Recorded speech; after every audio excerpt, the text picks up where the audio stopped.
Episode 1 की शुरुआत होती है। ये आदित्य की माँ है। ये आज बहुत ज़्यादा खुश है क्योंकि आज आदित्य बहुत दिनों के बाद घर पर वापस आ रहा है। इधर ये आदित्य वापस आ रहा था गाड़ी से, तभी इसको एक टॉयलेट दिखाई देता है। ये अपनी गर्लफ्रेंड जेनी के साथ में उस टॉयलेट में घुस जाता है और उसके साथ में वहीं पर कार्यक्रम स्टार्ट कर देता है।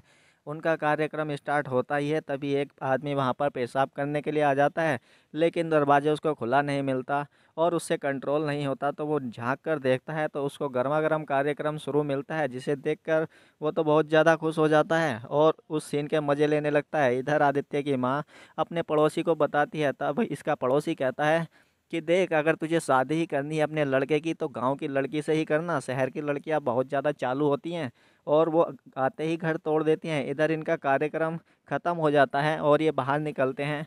वो आदमी इनकी तरफ बड़ी मस्त नज़रों से देखता है और बड़ा खुश होता है। इधर ये रणधीर आदित्य का पिता आदित्य के लिए आम मंगवाता है और ये अपनी वाइफ़ के पास जाता है। तो इसकी वाइफ़ कहती है आने दो आदित्य को, उसकी आते ही शादी करवा दूंगी, वो भी गांव की किसी लड़की से।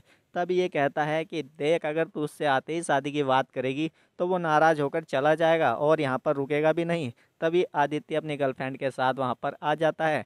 अब आदित्य की गर्लफ्रेंड को देखकर सभी लोग हैरान रह जाते हैं, लेकिन आदित्य का पिता रणधीर बड़ा खुश होता है जब वो उसके गले लगती है और जब वो घर देखकर आती है तो बहुत ज़्यादा खुश होती है और फिर से रणधीर के गले लग जाती है।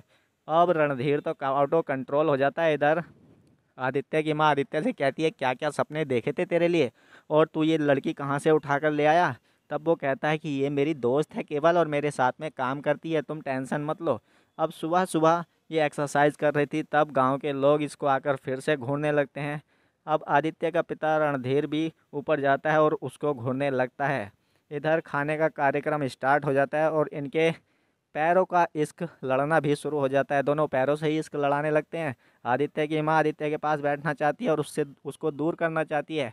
तभी आदित्य का पिता आता है और कहता है तुम कहाँ उनके बीच में घुस रही हो, मेरे पास आओ, यहाँ पर बैठो।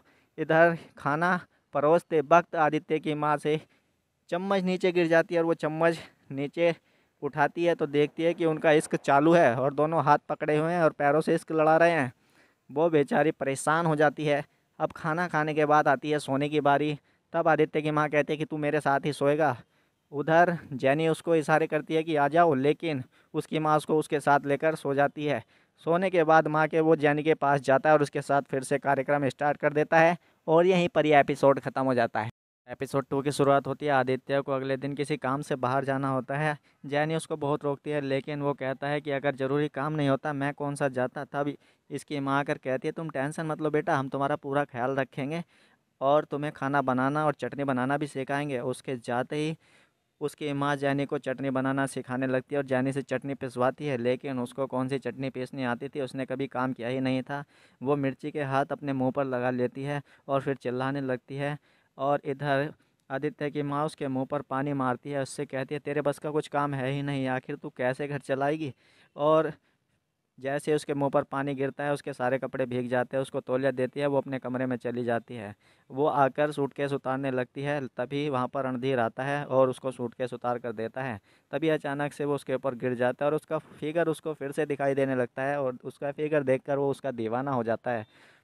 उसको सूटकेस देकर वो वहाँ से चला जाता है। तभी वहाँ पर फिर से उसकी माँ आ जाती है और उससे कहती है चलो बेटा चलो, अभी तो मैं तुम्हें भिंडी की सब्ज़ी बनाना भी सिखाऊंगी। और इधर वो भिंडी की सब्ज़ी बनाने के लिए उसको दे देती है और उससे कहती है कि बेटा इसको लगातार चलाती रहना, ये जल ना जाए। मैं जा रही हूँ ऊपर कपड़े उतारने और अचार उतारने। तभी वो बेचारी भिंडी बना रही थी, उसका हाथ जल जाता है। अब ये इमेजिन करने लगती है आदि को और आदि के साथ में सपने में ही कांड कर देती है। और तभी सीटी बज जाती है। सीटी बजते ही इसको फिर से भिंडी की याद आती है। तब ये भिंडी उतार कर रख देती है। इधर आ जाता है रणधीर इसके पास, इससे कहता है तुम कहाँ इन चक्करों में पड़ रही हो, चलो मैं तुम्हें अपना गांव दिखाता हूँ। और वो उसको कहती है ठीक है मैं तैयार होकर आती हूँ। वो उसको बुलेट पर घुमा बैठा कर पूरा गांव घुमाता है। वो कहती है मेरा बुलेट पर बैठने का बहुत ही पुराना सपना था। वो उसको पूरा गांव दिखाने के बाद में नदी के किनारे लेकर जाता है और गन्ना चुसाता है। गन्ना उसके दांतों में फंस जाता है। रणधीर बड़े ही प्यार से उसको गन्ना निकालता है। तभी इधर आ जाती है इसकी माँ। भिंडी जली देखकर ये कहती है लड़की किसी काम की नहीं, पता नहीं अब कहाँ चली गई। सारी भिंडी जलाकर। इधर ये रणधीर से पूरे मज़े लेती है, उसके साथ में सेल्फियाँ लेती है। रणधीर भी उस कोई मौका नहीं छोड़ता, उसके साथ सेल्फियाँ लेता है। अब जैनी रणधीर के ऊपर पानी गिराने लगती है, रणधीर भी उसके ऊपर पानी गिराता है। काफ़ी देर तक एक दूसरे के ऊपर पानी गिराते हैं और एक दूसरे से मस्ती करते हैं, लेकिन जैनी को ठंड लगने लगती है। रणधीर उसको लेकर वहाँ से निकल जाता है।